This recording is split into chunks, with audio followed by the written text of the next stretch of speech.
G'day there, Stuart Bell from Our Dairy here, and today I wanted to talk about something I think that's really important. It's a conversation we need to have, and it's that key question of, should you be getting leads or should you be focusing on something else? Stick with me because I'd love to answer that question for you in just 3 minutes. Stay tuned.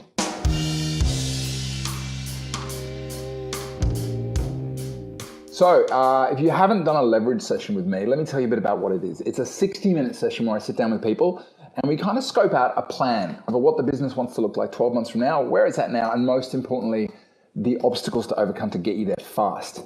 And often when I have these sessions, one of the biggest things, I guess, that motivates people to come and talk to me about this is I just need to get some leads. But the thing is, by the end of this session, often what comes out of it is the realization that getting leads can be the worst possible thing for a certain business at that stage. Let me explain. Here's the thing. A lot of businesses out there, they put themselves under financial pressure for whatever reason. Times get tough. They bring on board staff. In other words, they need to bring in revenue. So what they do is they go out and they try and put pressure on themselves to bring in leads. Two things happen in this case. Firstly, you're putting yourself under pressure, which puts you chasing something. Your intent's wrong, but that's another question. But the second thing it does is it puts your focus completely on how can I bring people in? Well, here's the problem.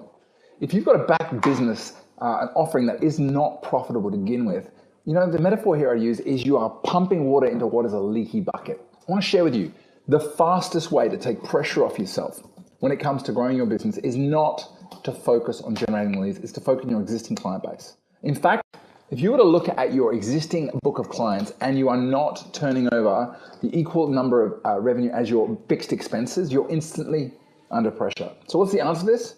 Well, frankly, often the answer is number one, to look at the underlying profitability and undergo a client transition. Because if you've got clients who love what you do already and they're not profitable, you're not charging them enough, let me be honest with you, the fee is not going to be the thing that's prime in their mind. So that's number one. The second thing, work your client base. It's going to be far easier than trying to go out and find brand new people. And by doing this, you're going to get to a place where you're going to take pressure off yourself and it's going to be so much easier to go out and launch the marketing, sit in the first appointments and bring people on board, and most importantly, start to make that move from a revenue focus to a profitability focus. Phase 2 in the journey to scale. So in summary, I understand that your focus might be on bringing leads because it's actually about revenue and profitability, but stop for a second and ask the question, is your big problem actually leads or is it profitability? And if it's profitability, take a step back and realize that the solutions to this problem might actually have nothing to do with bringing on board new clients and more to do with what's wrong with your existing business. Anyway, I hope this has been useful. If you are looking for a next step, here's what I want you to do. I want you to grab a list of all your clients that you got today, massive list, and put last 12 months what they paid you, and then work out what they should be paying you. And by the way, if you don't know how to work out what they should be paying you, we have a website called feemodeler.com.au.